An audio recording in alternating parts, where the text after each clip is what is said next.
Yeah. Yeah, that's a good thing. Peace and blessings, family. Welcome back to another spiritual conversation. I'm back in the building and I'm so humbled and blessed to be joined by Iya up in here. Yeah. Yeah, give me your full name and what does your name mean? Well, isn't that right at the intersection of destiny that we are as people who look and they say, "Oh, that's Sangoma," and actually, we are pulling back. And what you see on the screen there, Iya Oludoye, of course, Ah, because we are a mother, we're a mother, grandmother, and a great grandmother. But we put Iya Oludoye then, of course, because the end part of like we here have a last name. The end part, my clan's name, I come from my father's people, Oludoyes. And so, the first part of your question, it depends on who you ask. If you ask our king down in Oyotunji, he would say, "Oh, that's Agbero Hinjade," which lots of people know me as that as well from the Inside Oyotunji videos on YouTube. And people who know me more personally like that would say, Iya Boone, mother of Ebun, my youngest daughter. Um, People who it did say in a reading, I would have a lot of waif. That's what my godfather said, waif children.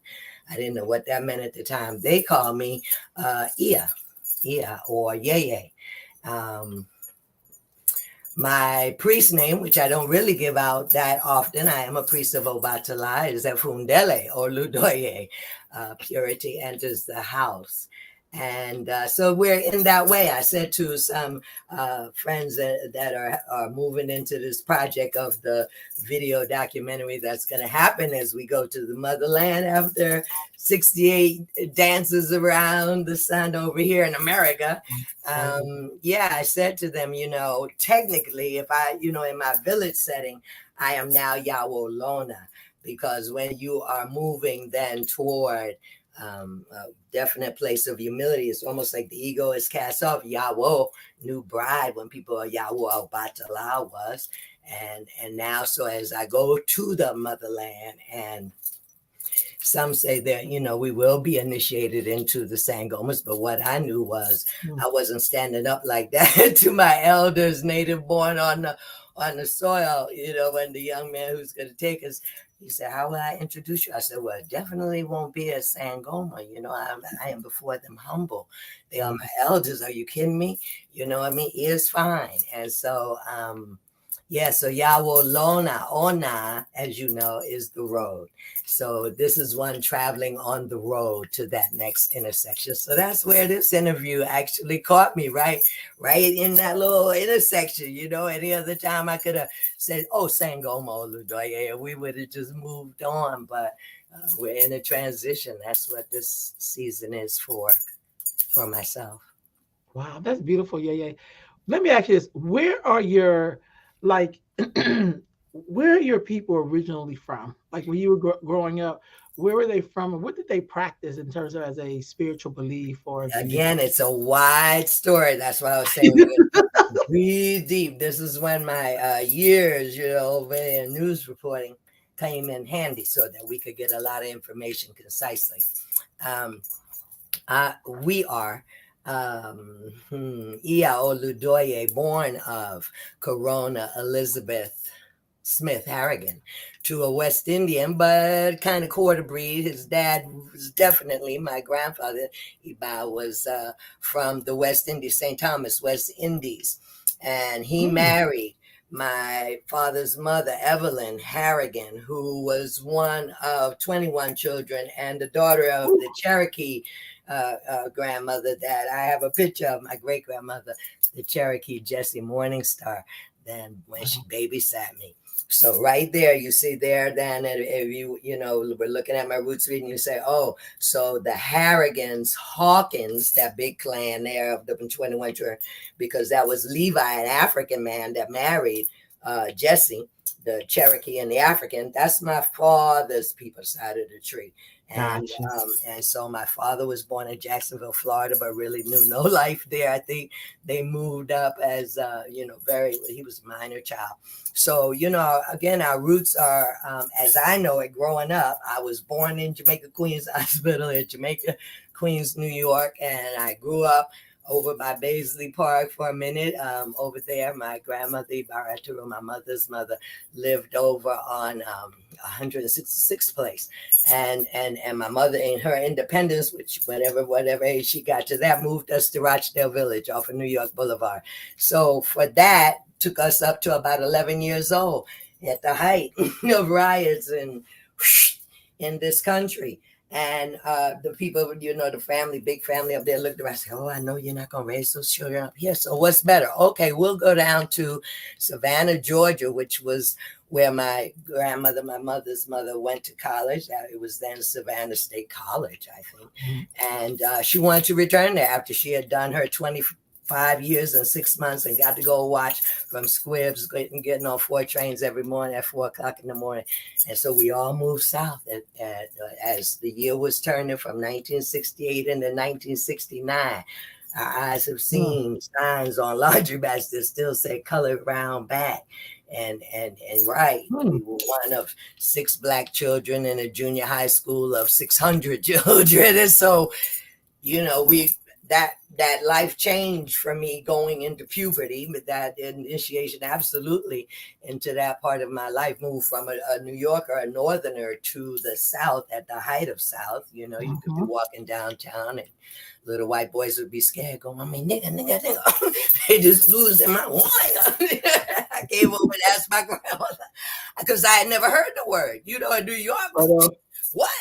Right? Right. So, right.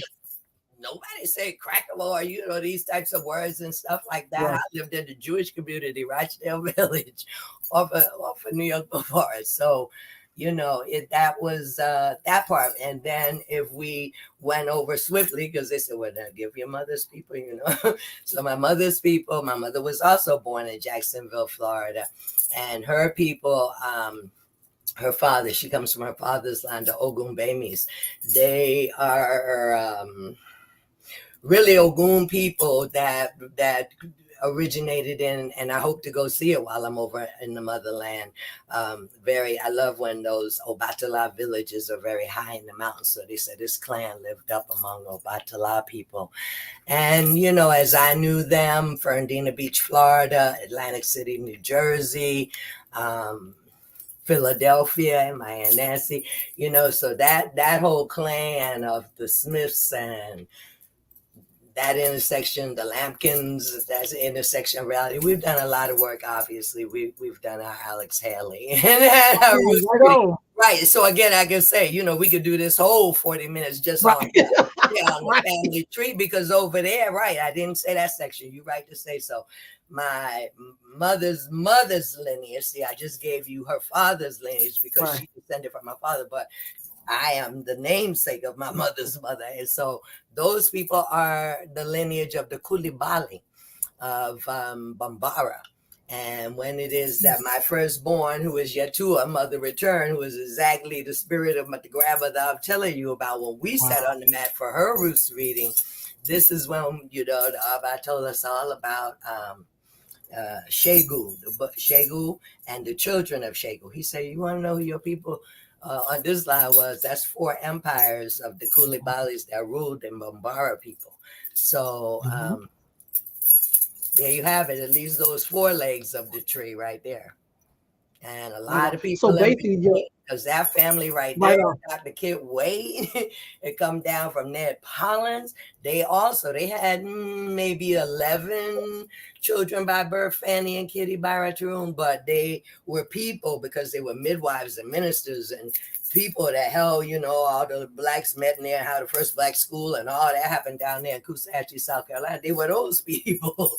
And so there was some, as a child growing up, I understood that family to have about 13, 14 children on that level. Wow. Yep, one of which, Johnny Wade, he was pulled in like that. They went and rescued people's babies as the white people was chasing them through the woods and stuff, going to kill this parent, hang that parent.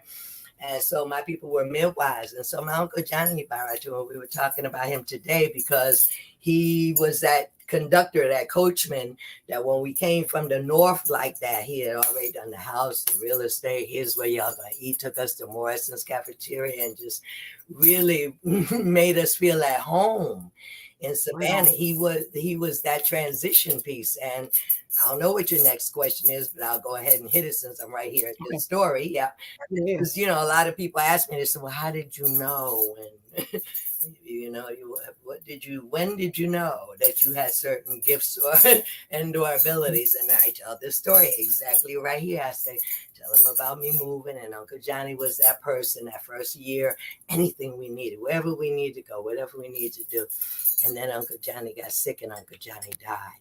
And about 2 weeks after his funeral, I was out in the backyard of my grandmother's house on 37th Street in Savannah, and I was turning around to go back to the house, and there was Uncle Johnny standing there like I'm looking at you, and he had on a red and black lumberjack jacket shirt, smiling so big at me, and it didn't scare me.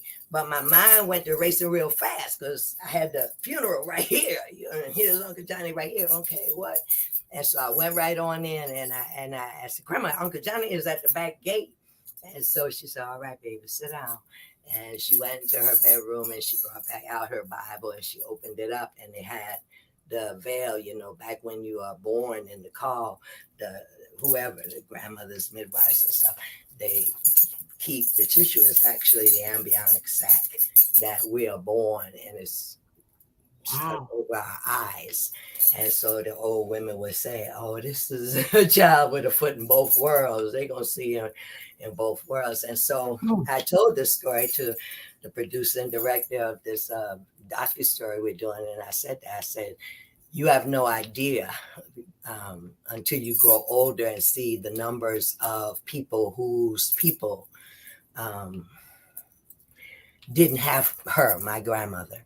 And therefore those children were put into mental institutions and Mm. drugged and all types of things, because between the Christian church and just, oh really, you was talking to the Mhm. mullah and what and they thought you was a little more than special, and you were not treated that way. But that conversation that we had, that was everything, is everything, Rolanda, everything, Right on. Right for on.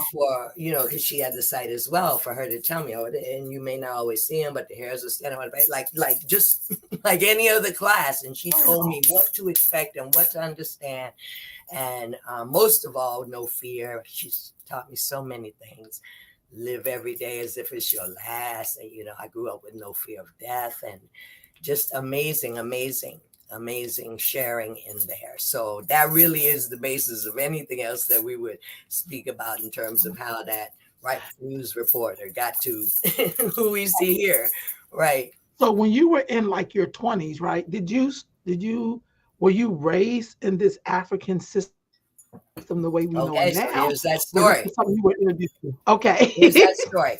That story is right in that same section of time as we are moving down from North to South Carolina. And we have I call her now the medicine woman over my head was my Aunt Sadie. But Aunt Sadie was one of many women. You say, what kind of people you come? I come from root women. There's no Right. question about it, right?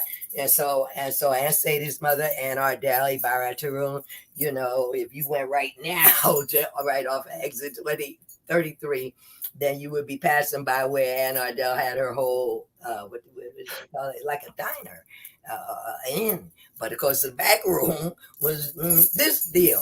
And so, no, they weren't Yorubas. They were daughters of Isis, Eastern Star, as am I. Mm. And, they would, and right when I got in, it said that you're going to be a member of every secret society. The Mm. traditional Africa was, these were all of them. And it so happened, and to that degree, that we would say really the only meeting of the Eastern Star I went to, it was my initiation into. Amazing. And I could see all their reaches. I pointed them out to them at the store. I said, oh, here's our shoe. Of course, these poor little ladies in the church didn't know what I was talking about. So in that period of time, the thing to do, like you take a Sunday drive, was, we'll go see Aunt Sadie, who lives in South Carolina, right there in Coosawhatchee. And in 1968, I guess, the Alba, as was born Walter Eugene King from Black Bottom, Detroit, Michigan.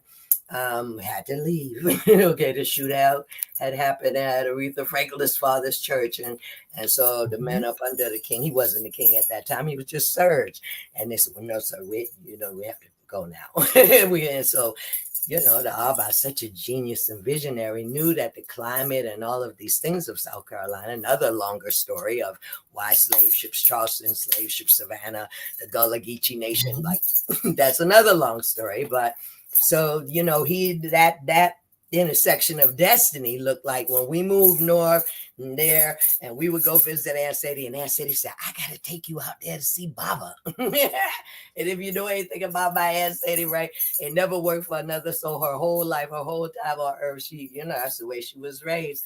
And so we're in the Cadillac, we go, and we're going through the fields, and I behold a hut and a light-skinned man and a bunch of naked little children. This is 1969. Because they were on Page Point. The village as we know it now was founded in 1970. I Right. was 11 years old right there, 11 or 12 years old when I met the Abba. And this was just, how old are you? I'm 51. Okay, because that you would barely grasp this, that Right. my life covers a period of time where there were no people that looked like us in our books, our schools, all the Mm-hmm. pictures in the churches were white. Okay, Yep. you know what I'm saying? So I was that child born in the car that even been in Mr. Dick Janus Fire said, no, I'd hear whispers about Uncle Tom's cabinet and so that. And so I would go down to the library and get the little, take me. I know you got black books in here. I know you do.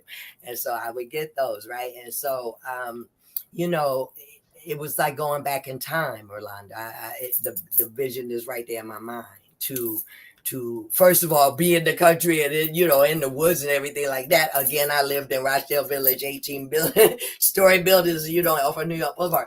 And to see people living, to see a light-skinned man, bare-chested, coming out, these little naked babies.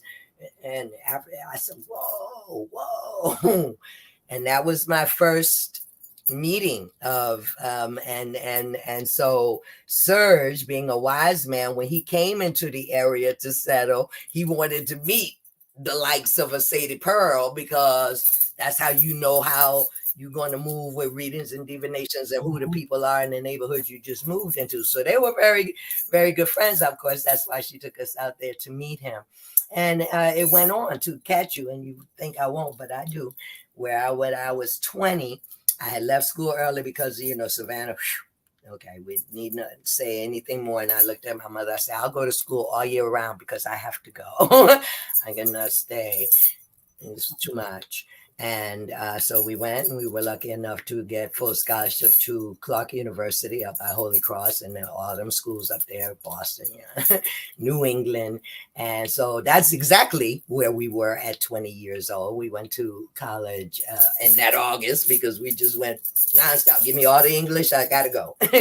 And then we went right into Clark that September of 1973, and we graduated there in 1977. So, the likes of amazing things, again, these kids don't know: Earth, Wind, and Fire, Funkadelic, Woo! amazing, Mhm. amazing buildings of, 20,000 people, too many people, and explosions and stuff on the stage, and Roy Ayers, and parties all night, and blue light basement parties. And so, Right. yeah, that's what my life looked like at 20. And I'm trying to think as a marriage and children and these things happen. I think it was actually at the beginning of this marriage. This is my second marriage. And as I moved into this community of Winfield, this is like all his people out here in the country, about 40 minutes north of Augusta, about 2 hours south of Atlanta.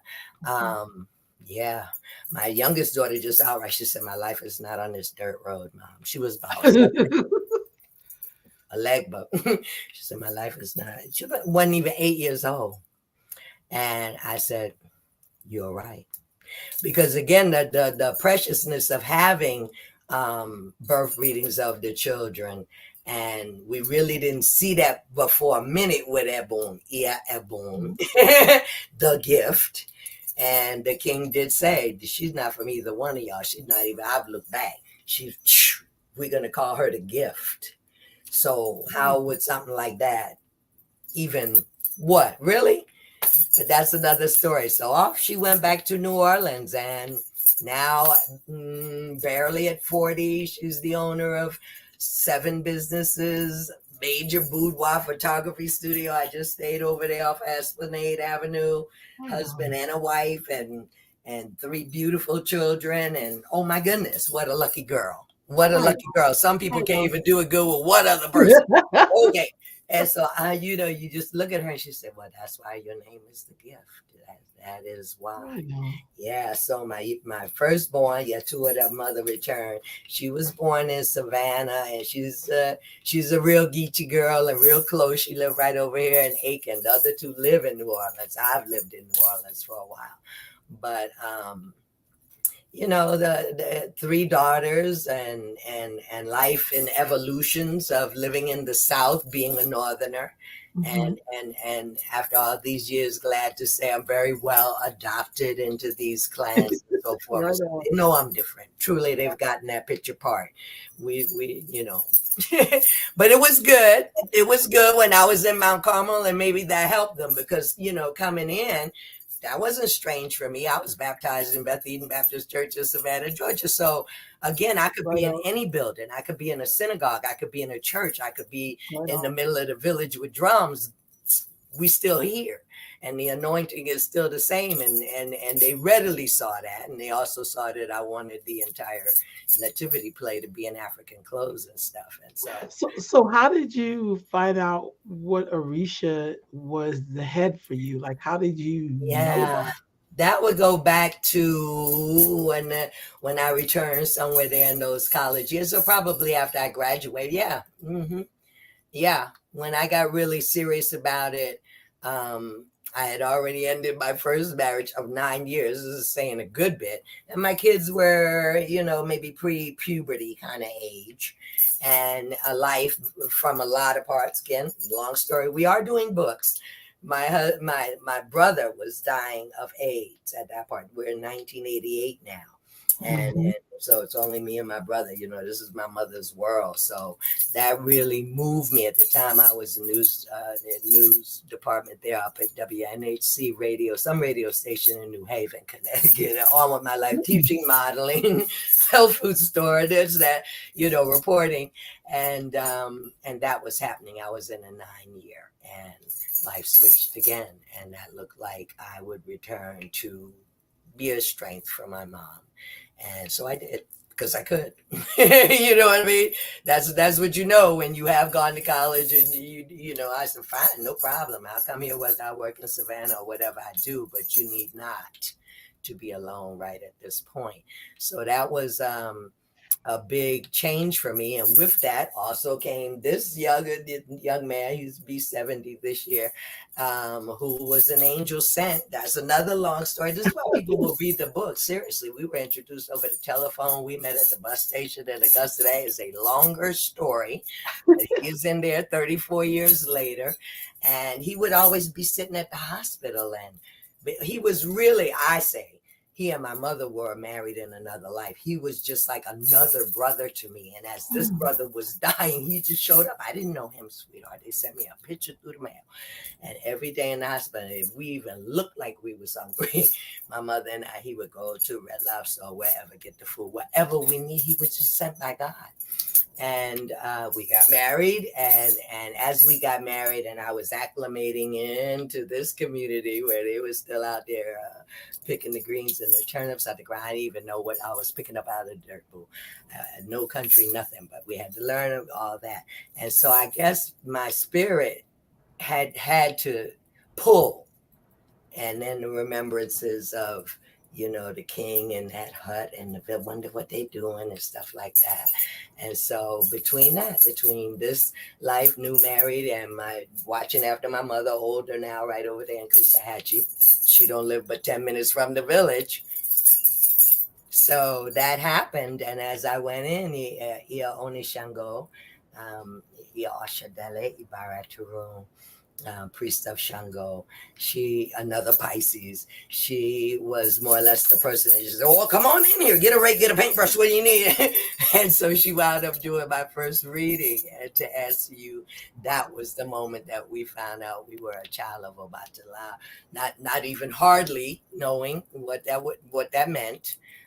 Prior to that, yeah, Angela Davis, Black Panthers. I had a lot of information in me, but I did not have Orisha information of an oracle of Ifa or a culture or no separation between church and state. This is all new for me, but spirit, the ancestors walking with us here, knew absolutely what to do. So boom, boom, boom, boom, boom, boom, boom. And the next thing, the I said, initiate her. Okay, you see how she works. Okay, and so we were initiated and had to really because death was, again, like I say, was an ease for me. Whereas my mother couldn't even go down to see her mother in the casket. I was a child, and I go, okay, I'll go check her hair and see if the lipstick is right and everything like that. And from a young child, I was just very well associated to the dead, whether I was looking at their physical dead or they were right present with me, no longer in a physical body, but present with me. There was no division between myself and the realms of the dead. And they, of course, Yujunji noticed that right away. He said, "Hey, Gungun Society, please, because she walks with a lot of spirits. We got to get an anchor on that." So that came first, that we were initiated into the Society of Ancestral Priests. And that really does, for me, give you a cultural basic. Okay, here's the pledge, here's what we need to know. It'd be good if you could speak the same language of your ancestors. Yeah, they'll hear and understand you in English, but they move on their own language. And that inspired us in so many ways. The Abai Kennedy just couldn't even be enough said about Adefumi the First. And the levels to which he wanted us to embrace our culture, unlike the cults or the Jim Joneses or the whatever people. And people have said all of that and more, I'm so sure, about Oya Change. But unlike that, to say, no, pay attention. We exactly did these compound architectures so this is here really for people who will never be able to afford to go back home and see what is theirs. We will build it here. And that was pretty stout at the end of the 60s for Pan-Africanists coming off of Chicago, New York, Detroit, to say, yeah, we'll go tangle with the alligators and the snakes down in this swampland, the low country of South Carolina, and we will do this. And 54 years later, I believe we are the oldest intentional community of Africans or African Americans in North America. Yeah. Wow. So what is the duty of a priestess of Obatala? What is that duty? I love this part. I do, because I was that eager beaver, can't you tell? And so all through the initiation, and my Yelosha was very sure to tell me, I don't know how we got on the subject. It was probably how many whites I needed and stuff like that. And so she said, well, back home, Yawos are 7 years. And I was like, wow. Because at that time it was very trendy. Okay, people could come in 7-10 days, good money, and bam, you was done. But that wasn't for me. And then if Odus at all, I'm the 16th Ofun, ancient Obatala right here. And so I knew for a fact that I was going, the year probably was going to go as long as I could within that 7. I wound up going 3, that I stayed in all white. Yawo, and only really because my godfather ascended, went through the roof, and his son became king, and they just said, no, we got to pull you out, press secretary, this whole thing, we got to pull you out. And so then we moved into the active priesthood, but we were very happy as a Yawo. And I said, as I was coming into the newness of it, to my Eolosha, I said, she could see I was the eager beaver. She said, well, here's what you know. She is a Leo and bullets went by her ears. She's an ex-Black Panther, you know what I'm saying? And so her royal grace, Odufonda Daramola. And she said, here's what you know. She said, if you really want to be a good priest of Obatala, you will learn how to keep your head when others are losing theirs. Mm. Will learn to become the eye in the calm of the storm with such a relationship to Oya. If it's a hurricane moving and stuff flying, are you the calm in the eye of the storm? That's Obatala. Obatala, the old, wise one, is slow but sure. We had discussions about the snail or why the snail is the symbol of Obatala. She said, well, eventually you're going to get across that road, aren't you? And so, no, we're not fast like a leg, but no, we're not moving like a goon. We are Obatala. We are slow but sure, and studious and benevolent and patience. And Obatala is the god of laughter. That I'm a little short in, I miss the pun of a joke most of the time. A good listener, I do think in whatever presence of the Orisha has is in the embodiment and the growth within me. It lives in my empathetic spirits. It lives in, like, when that happened to Pelosi's husband, and I was just up in the Mm. hospital room for 3 nights with him, or Christmases in Connecticut with the mother still going in the children's room, just sit on the bed, and have a good cry. They're not able to buy presents for those children anymore. This year, they're sitting with the parents in Uvalde. I ain't been to none of them places. I don't know none of them people. But that I have to say, and I stay in the mountains, I stay in the clouds where Obatala is a lot. But that quiet and that stillness, prayerful, I think that's the essence of Obatala that I know the best to answer. Mm. Mm-hmm. How many years have you been a priestess of Obatala? Egungun was, I always say, it's spring of '94. I'm pretty sure I'm right.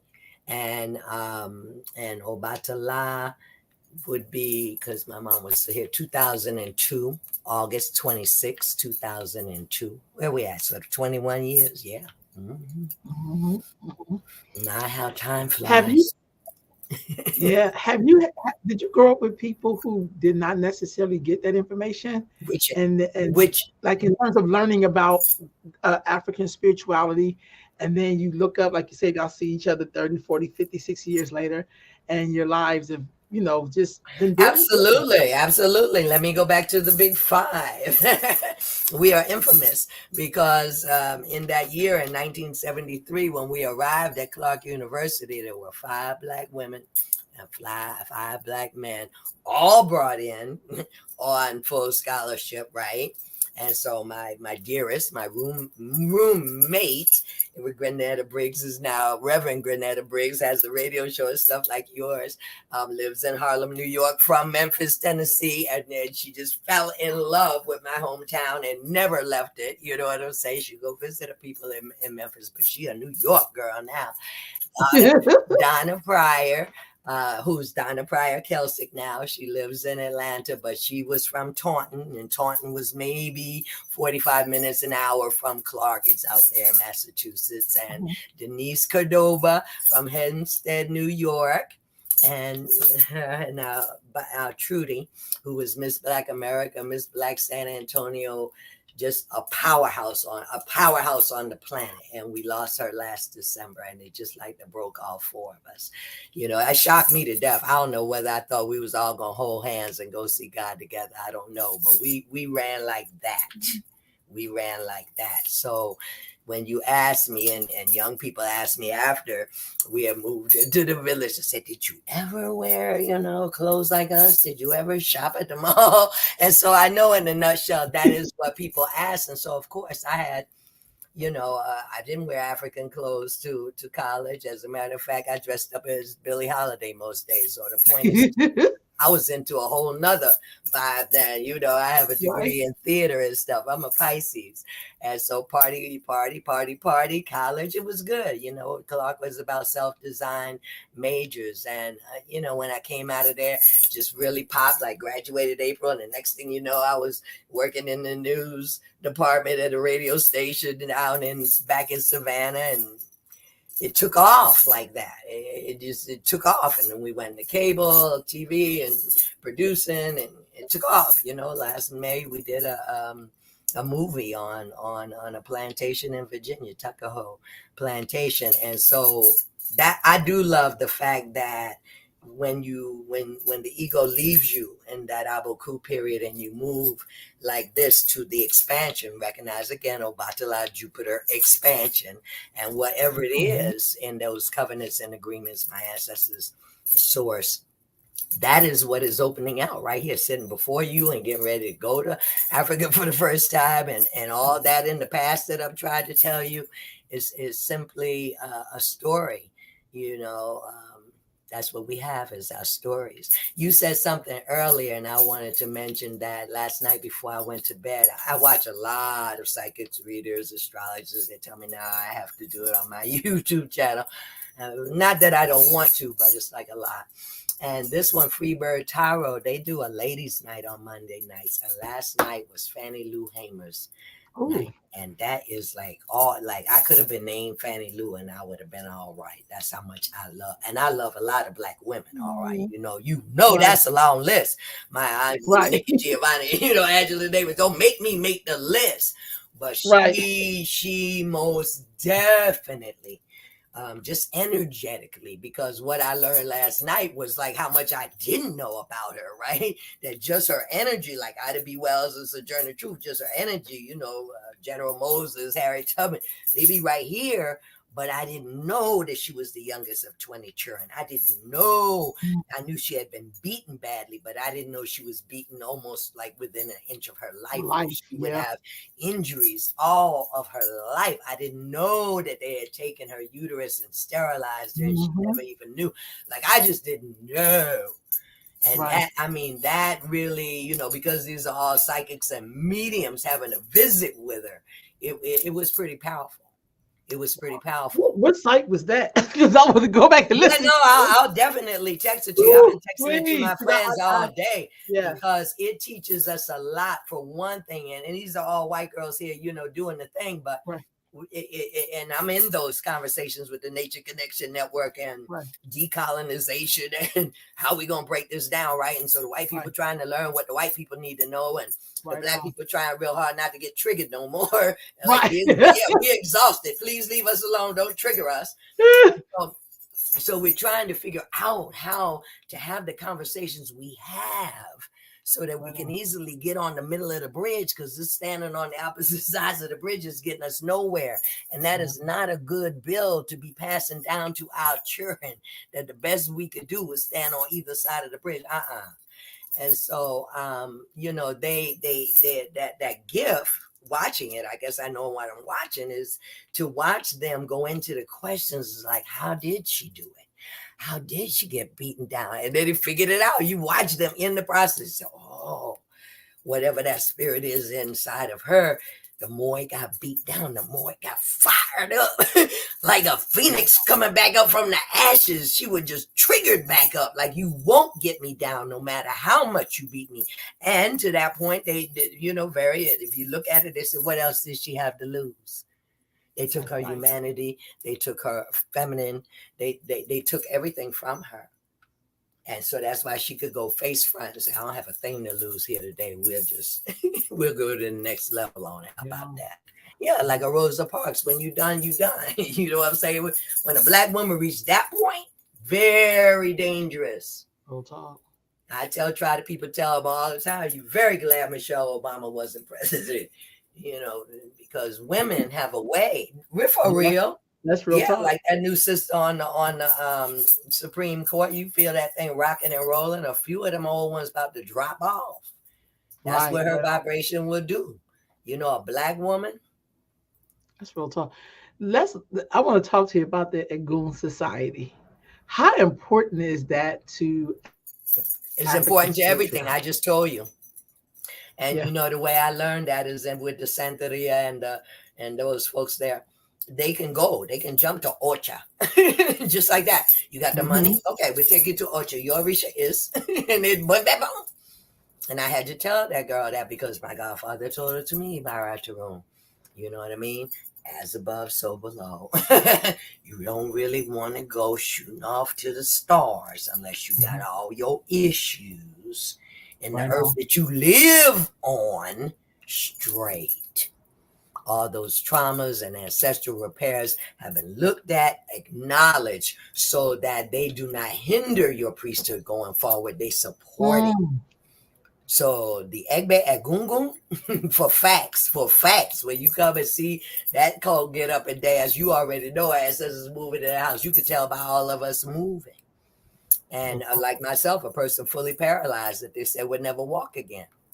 Pretty much inside of all of our lives, we have seen and experienced our ancestors. We are our ancestors inside of us as the miraculous. And so that's facts. That's facts.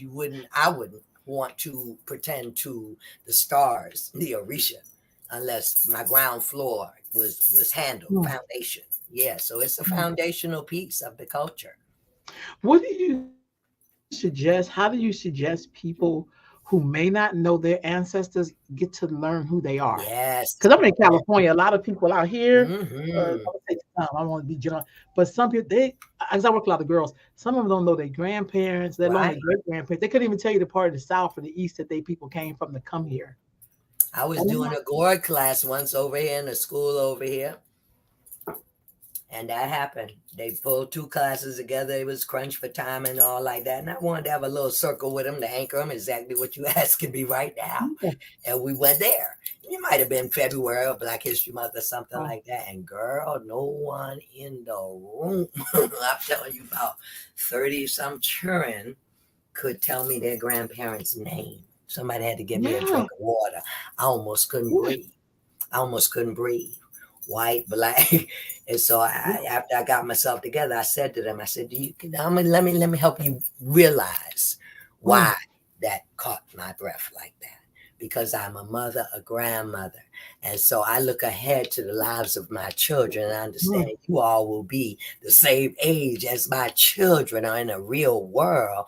And I'm trying to wrap my mind around whether you felt like you dropped here from Mars or right on. right. And so I tried to strike their curiosity that if you have not don't know this, haven't met these people or like this, now you become I Spy in your house and you figure out where are the family pictures and you ask questions. You are that child. But it is a particular road. This road here, which I do the most, I'd love to say I'm always in Obatala, and in this, I'm not. And they told me that. And again, I say the veils are very thin between myself and so all the time I got 3 initiations. This is not initiations, but elevations. The exact question you're asking: Right. what happens when known or unknown, adopted or daddy had 3 wives, or all the stories that our people have? Mm-hmm. How do you pull in enough of your DNA to tap your own Akashic records, to tap your own cellular memory? And this Mm, is why, as the Christians say, if you ask, but you do have to ask.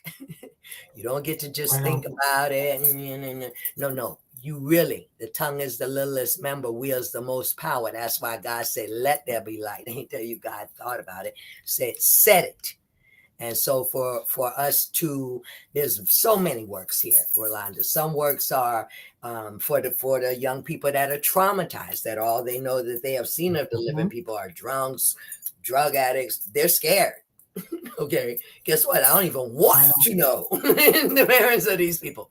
And so you have to No work problem. your way back one line at a time to the well ancestor.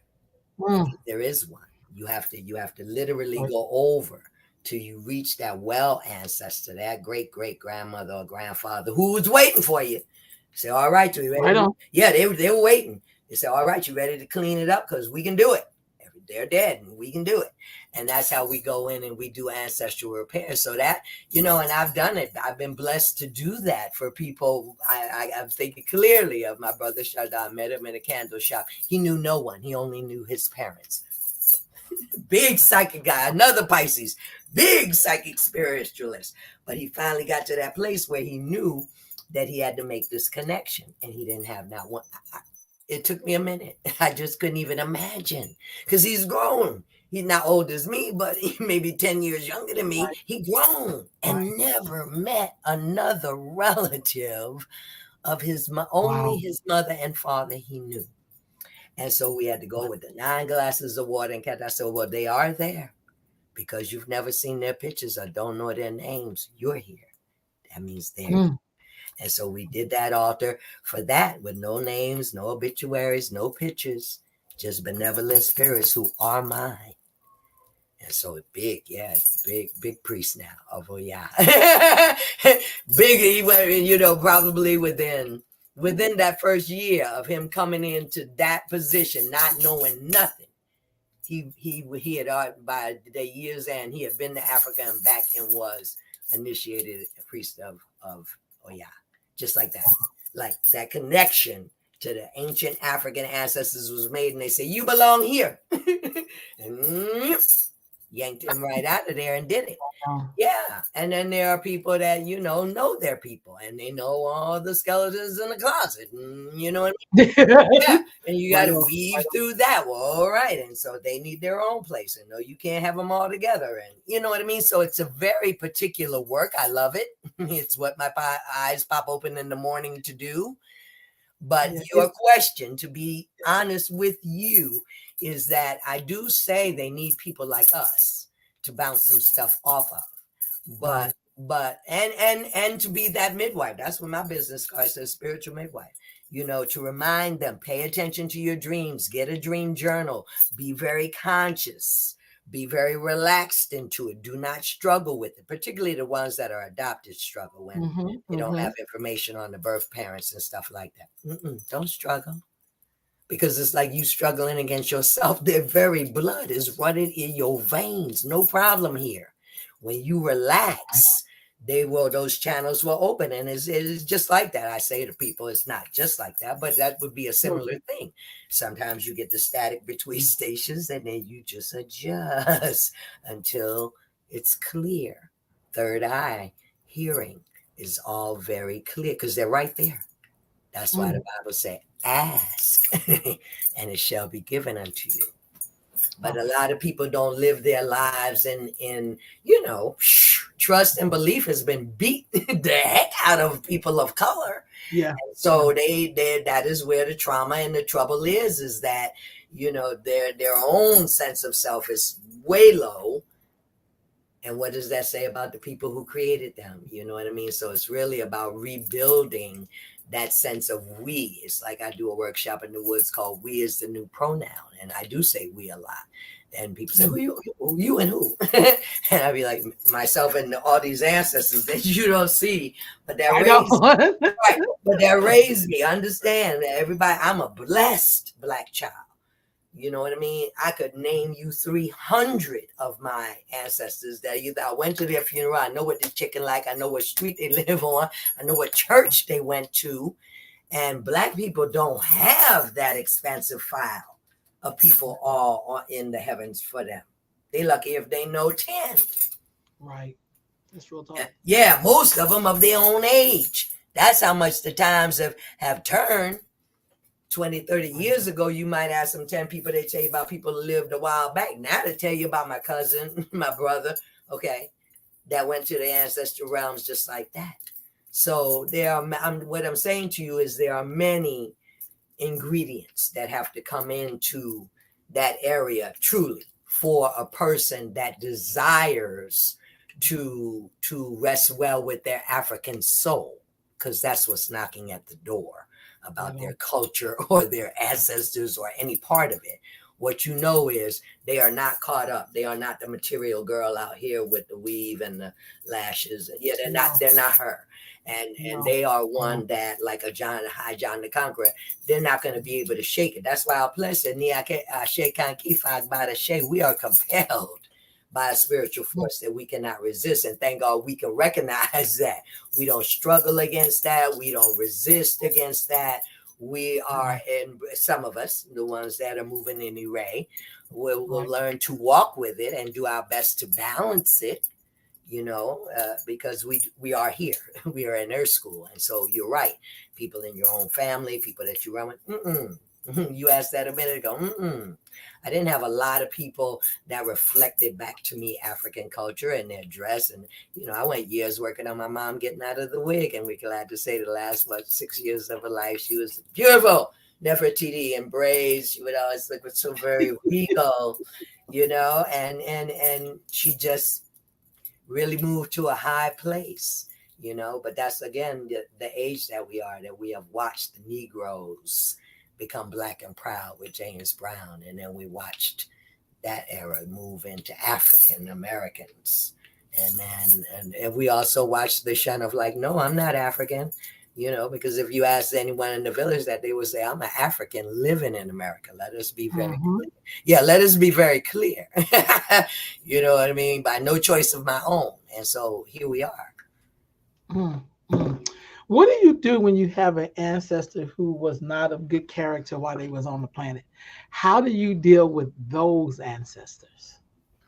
We have one today, the young lady that's working to help write this script for the big, huge.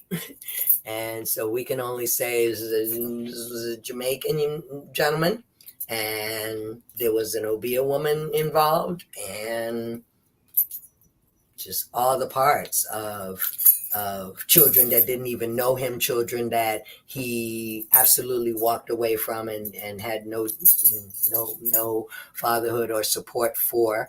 And so, yeah, a soul that has not lived a life of integrity or good character, Iwapwele. As I said to her, and we always allow those people to vent because they need to say what all they had to say. Half of it they wanted to say to that person, and maybe they didn't get the opportunity to say it. So we let them say it. But at the end of the day, I said, well, we say Ekuashe Hinde because we recognize that in that crossing, in that elevation, all that all that was not good, all that was not acceptable, in fact was very unacceptable, died. It died in that body avatar and it went into the ground. And the next opportunity, the next rebirth is what we are holding up under this Kuashe Hinde, that you have gained a powerful ancestor, that their elevation into the ancestral realms as back into pure light that could hold none of that darkness and those dark deeds from that particular earth walk. We just hold that for them. So, there are various parts. Always we ask, again, there are such protocols in the spirit world, because if I was standing with you and we had that concern and we're there and you're getting ready to elevate, some people like that have had various colorful people in the family. Yeah, right. Then we have usually what has to happen is Larry has to be done for the descendant that's doing the elevate and clear that head and those chakras. And then I say, you got a list of names there, right? For your mother's people, no one that married in, no one that died suddenly, no one that committed suicide. These are people who lived a life, had a natural death. And then you have father's people, and we will have to take the Iggy acoustic and we will have to ask on each one of them. We try to clear out. But when that energy is invoked and given life, certainly by the shedding of blood, then it's going to come in a pure form. It's going to shed itself, and that's the point. You're not bringing in people married in. You're not bringing in people murdered or stuff like that. And it is not to say that they are cast off or forgotten. It is to say you are going for the strongest light in the lighthouse first. You're going to get them up. Because the healthy one back there told you, come on, we're going to clean this up now. And they tell you who is anchored there to do that work. And slowly but surely, we can bring those other less evolved souls that have crossed over at the end of a pretty colorful life. You killed somebody, what you do, and roll them in.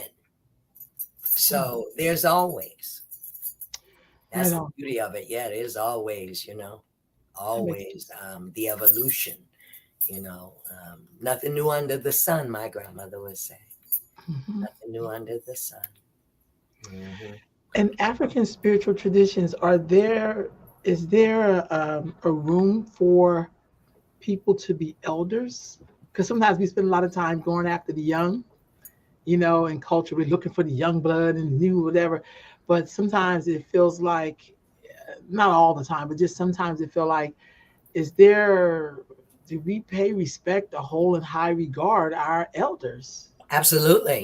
Queen Afua does that. And I say it's true. Here's the way our prayer goes. Okay. Our prayer goes as we have spoken to Olodumare, and then we have Mojubad, all of those in the ancestral realms. Next is the Kinkan Mashe, and that's for the living people, just like that. Just like that. Our teachers, our elders, people who influence anything that we are walking with, they get prayed for next. Kinkan Mashe, may no harm come to my Elosh, my Babalosh, my teachers, my elders. Agba is the word for elders. I pray for anytime I'm over there, whatever I'm doing, of course. Absolutely. And that's what I say to people who would dare to even try. They do try to stitch me. I'm on staff with people's elders. Baby, I'm a baby elder. You understand? I have at least 5 to 6. Do you understand that? In their 90s, 80s. Right on. Yeah. And I sit at their knee and I serve them, and I can be humble with them. And that is an amazing thing for me. I take it as no small feat. I was on an elder circle last night for the elders of the NCN community. It was probably about 13 or 14 of them. Some of them I know from Art of Mentoring or this, and one I didn't know, and I called him Papa Drew. And I had to say, because as probably, was I the only BIPOC person on there? I think I might have been, but good thing I had called the meeting. And I said, that's our culture. There's no way, okay, I would turn people over in the graves of my family if I just tried to call you Drew like I knew you or grew up with you and like that. That's not our protocol for elders. You're going to be Uncle so-and-so or Baba so-and-so, and that's here, and that's in my village. That's some woman in Kroger that needs help with bags to her car. They would be, Mother, can I help you? You know what I'm saying? So because quiet as it's kept, that is the first like real law rule of the Yoruba people. Quiet as it's kept is deference for one's elders. You can't go nowhere and say the ears don't pass the head. You can't go nowhere if you don't know your place in the series of things, like the divine order of the Odu. I mean, there's order, and that's the main thing that I think is troubling a little bit out here. That through our churches and the Christians and the different parts, there's been this free for all kind of thing where no sense of order in the spirit world or how things are done. And I never will forget that same first reading where I learned I was a child of Obatala. That's the first thing Iyo Nishango said to me. She threw them shells. She was throwing Marinde Lagoon. And she looked up at me. She said, "Oh, you come from people that do things decent and in order." I said, "Yes, ma'am." She didn't know me from Jack. We had just met. I said, "Yes, ma'am." Wow. I don't know what you're looking at, but now that's the truth. That right there is the truth. If my mother sent me to some relative's house for the summer or whatever, you could believe I won't be in their house not even 4 hours, and they done tell you who gonna wash the dishes, who gonna take the garbage out. Like everybody I come from does stuff decent and in order. That's and I'm a Pisces with a Virgo moon, so I came into the right clan, I guess, because we are kind of nitpicky. We have to have order, and it's not just order in earthly things. It is definite order in spiritual things. I tell people that all the time when they just do the tricky, want it your way, Burger King. I said, really? Play with fire, you'll get burned. Okay? Play with fire, you will get burned. This is not the place to move around with stuff you don't know. What could happen on the other hand, what ripple effect you put in motion. Right on. So yeah, this is my final question. All right. What words of advice would you give to anyone who is looking to seek the spiritual path of traditional African spirituality? What advice would you give them? You're not going to give me any clues about the person themselves, like, whether No. Yeah. Like somebody's watching, they like, some people see Beyonce and be like, I think I'm Oshun. It's like, dude, like, that is a video. Like, you know what I'm saying? I do. That part. That was exactly what I was asking you. Well, we can go. How about we do that? We go the gamut from Beyonce all the way over here to a young person that might be going on a road trip with you, Mhm. that's Right. watching your life. And I Right. would say that's the first piece. The first piece is to be humble, you know, and with that humility, to know that what is growing in you, your African soul, your remembrance, your, you know, your divine destiny, whatever it is you're reaching for to embody, and so you can walk out. Remember that you can show them better than you can tell them. You know, I don't know how Mm. many times over the course of my life I've said to people, I'm not a Jehovah Witness. And I don't have anything against Jehovah. My first babysitter was Jehovah Witness. But what I meant by that was Yoruba culture, at best, is not a religion. It is a spirituality. And as such, then, you know, I've had even white people say to me, you know, no, I brought so and so to see you because, you know, these other people come and go and they kind of are who they are while they're here. But, you know, when they leave, maybe not. You, you live here. I said, that's correct. There is no light switch on and off from Right whether there. I am moving to feed the birds in the morning or water my plants here for Batala or tend to my altars or my temples or my own temple or whatever. There's no disengagement. And I think that young and or older people, wherever they arrive at this decision to explore, to do adventures and explorations, which is what we do in nature's culture and spirit. And when you choose to explore that, that is where you have to center yourself. You have to begin to look at your own sacred navigation and what are the distractions? What are the things that pull you off from that? Oh, you was going to do so and so, because that's usually where the traps are. And a lot of times in our workshops, you know, even now in the Crowns of Isis Rites and Passages, which is a beautiful year-long program for women, Mhm.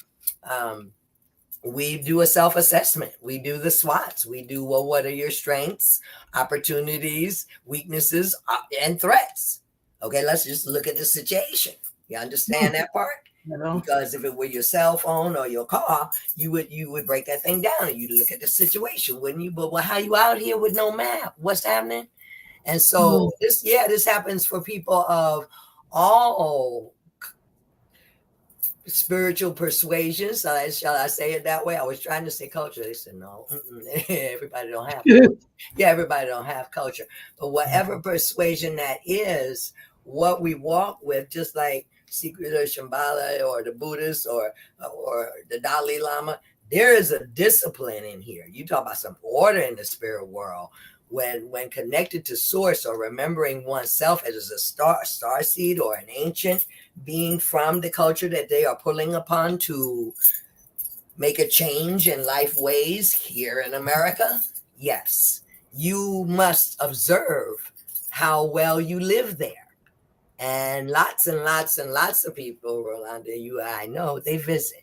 And we Mhm. understand that. And then sometimes they come for a more extended visit over here in the cultural world, you know, like people Mhm. that Mhm. make the pilgrimage to Oyatunji. And at some point in that, they're so, if it is called like that, like a Fannie Lou Hamer, if it's called, it's probably gonna make it. But Right. Right. others, yeah, it's probably gonna make it. Mhm. But you know, others can then get pulled or have excuses or I want to do it my way. Yeah, I'll wear white, but it needs to be jeans and they need to be tight. You know, so you have anyone, and of course, from day one, charlatans, Christian church, we could just go on and on with that, with people that adopt what they want to. They're very Mhm. selective about the way in which they will gauge a walk in the sacred. But a That's walk in the sacred has, you know, it's a balance, as with anything else, as with the you know, people out there, the east and the yin and yang. That's the facts. You know what I'm saying? I never forget. I was in the backyard. This is a good story, kind of to close. Beautiful murder of crows back there. I spent the first 2 years of the pandemic on the back porch of my middle daughter's house in New Orleans. But one day, a son-in-law was moving through the backyard and he had discovered that these big branches from the trees had fallen onto the roof of the house and they were covered with caterpillars. And so here I am on the back porch, I'm trying to do just all my parts, Zoom calls or whatever. And I see young son moving with a blowtorch. And I said, what you about to do? He said, oh, I'm going to burn up these branches. The caterpillars is bad for the roof. And I said, listen to me closely. If I wasn't sitting here, that might be an option for you. But in that, I am sitting here speaking with the crows and the trees and in my prayers, and this is where I live. And you've been knowing me for a while. This is where I live. If I witness something like you murdering thousands of caterpillars right here before my eyes, you have canceled out all of the prayers that this earth Maj has. That's the basis, Yolanda. Yorubas are animists. We believe in the spirit of everything. And yeah, as my king has said to me a couple of times, yeah, you're a real orthodox Yoruba, aren't you? I said, I guess so. But in my world, I just don't switch out. I don't be trying to, I'm just not that one. This is not Burger King. We don't always get it our way. And that's when they ask you, have you done the sacrifice? Well, that's not always money or killing something. Lots of times you may have to shift a behavior. You may have to shift a pattern to say that you are upholding a cultural code of conduct. How you going to live? Because really, that's it. I'm going to be real honest with you. Mm-hmm. How we walk as an ancestral priest and or an Orisha priest is definitely based on every day where are our cultural codes, again, that we show better than we tell. I'm not here to lecture anyone on it. As the old people would say, the life that person lives speaks for them. You ain't even need to say nothing more. We can go ahead and sing and take them on to the cemetery now. And and we knew people. I knew people like that. They lived their life and then they left. And like a Fannie Lou Hamer, and what pages they turned for us, we should be humble enough and up to the task. I always tell people, you want to play up here on the porch with the big dogs, then you're gonna have to work that out or not. There will be no judgment. No one is judging or shaming you. You could have just as much fun back on the truck with the puppies, whichever you choose. But life is about choice, and how we live culturally and or spiritually. It's absolutely about choice. Choice in every moment. From how we bathe ourselves, our spiritual self, our rogations on the head. Batala. Now, maybe not all Orishas do that. We Efundela, purity enters the house. So, like, we're getting ready to go to, Sweat Lodge here on my mother's born day, Saturday the 14th. And I love sweat lodges. I love purification rituals. I love that light. That's just one way. Some people fast to get there. Some people run to get there. You know what I mean? So, that part I would advise. What's your lane? Where you at? Are you swimming? Are you surfing? What you doing when you feeling the power of the forces of nature that we call Orisha? What you doing when that happens? Yeah. Where are you? Yeah. Yeah, thank you so much. I enjoy. I can listen to you talk all day, honestly. We could be here for a while. You have such wisdom, but it's also relatable truth. Like, it's not something you got to rack your brain on. It's like, right. That makes sense. Like, it does make sense. It's granny. That's what'll happen. And I have one of the books from the Wild Darlings there, and what it is just the wise sayings. Mm-hmm. That's what I am telling you. I think, as far as I know, I'm in here, but you out there, and other people have said it. Wow, you just been like, wow, like, where do you get that? And I say it's because old people raised me, and they raised me in such a balance. One of my grandmother, of many things that she would tell me on any given day, was like, "Oh, God didn't need your help to raise the sun up today." When you're thinking too much, you're something crazy. And so, the older wise will say, oh no, honey, back up a little bit, and they had all of these sayings, which now, almost at my 69th dance around the sun, I recognize that that's how I do life. That's how I face anything, challenges, joys, deads, whatever it is next. I face it. I think back, and I guess a lot of I can remember that point in Christianity. So think what Jesus would do. And sometimes I do that. Sometimes all kinds of people show up and Right say, "We on. give it. Can I have a word?" Mandela might show up, or like now, it's Stephen Biko. All the things that come back to my life from my childhood, I never understood that. Why the people in South Africa going through apartheid felt like my relatives. All them children got massacred in that schoolyard. Hmm. All that, and look where we're going now. We're going Yeah, to actually where they lay and rest, and Winnie Mandela, and things that I just saw on a tube like this when I was a child. And so you never know. that's Yeah, right. that's what my grandmother say. You don't believe it today? Live a little longer. Just keep living. That's Just my keep motto. living. That's what you do. Living. It has been such a joy. Thank And I you. hope I come back like after. I'll be back around June sometime, but Okay, when do I'll you come leave out visit. for Africa? I'm leaving out the beginning of March. I Oh have an wow. artist residency over there for 3 weeks. I'm so excited. Over in a sacred palace in a mountain. I'm excited about that part. And Yeah. then we're going to meet up for this road trip with the van and the tents and all that stuff in Cape Town on the last weekend of March. Wow. And for some people only going for 11 days out, we're going to ride up the coast all the way to Durban for 21 days. And then I got married to myself this past July. We're going to have a second wedding with a lot of other people who are going to balance their masculine and feminine. And after that's a life-changing thing, honey. Let me just say to you, as a Yeah. person who's been married to other people twice, that's a life-changing Right. thing. And after I went past you to Right write your on. own vows, we made our own rings. It was a real deal. We did this in a camp with little young maidens and stuff. And it made me think, like, why did we get set up for this in the first place? Like, who told you that you could keep these vows or be this to a person outside yourself when no one even allowed you to practice that on yourself? Oh, right on. That's so It's true. amazing. So we'll be up there in a big labyrinth at the edge. That mountain was inspired in the Lord of the Rings. I can't wait. I just won't even be able to Are you talk. going to Table Mountain or? Well, we are going to go past Table Mountain, but no, Okay. this sacred mountain Yeah. is way up there, somewhere above Durban. And Okay. yep, so that's where the 21 days end. And then some people will fly out of Johannesburg back. I'll go back and finish up the residency. And then I'm up to Nigeria and to go back to the town of the Oludoyes and be welcomed back there. That's a beautiful ceremony. I was telling her today, Danny Glover and Forrest Whitaker did it together. And that's how I saw how it's done, how they receive you back. So I'm definitely going to the village of my people and be received back, and prayerfully, move toward the initiation of Iya Nifa. So whatever the ancestors have in store, mine is to show up. They say, get your party dresses. Mine is to show up. And they've done that every time. When I got initiated, they do it every time. And they told me that. They said, you'll wait. You have to wait until everything is good in America, because you're not that type to go and come right back. You're not coming right back. Right So, on. yeah. Well, safe journeys to you. I'm so excited for you. I can't wait to Right? hear all about your trip. That's what I can't wait to hear. And how do we know? Maybe you'll go too. We don't know. Who Hey, knows? we'll put Who it out knows? there.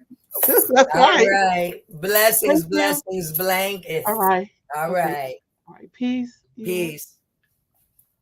Oh,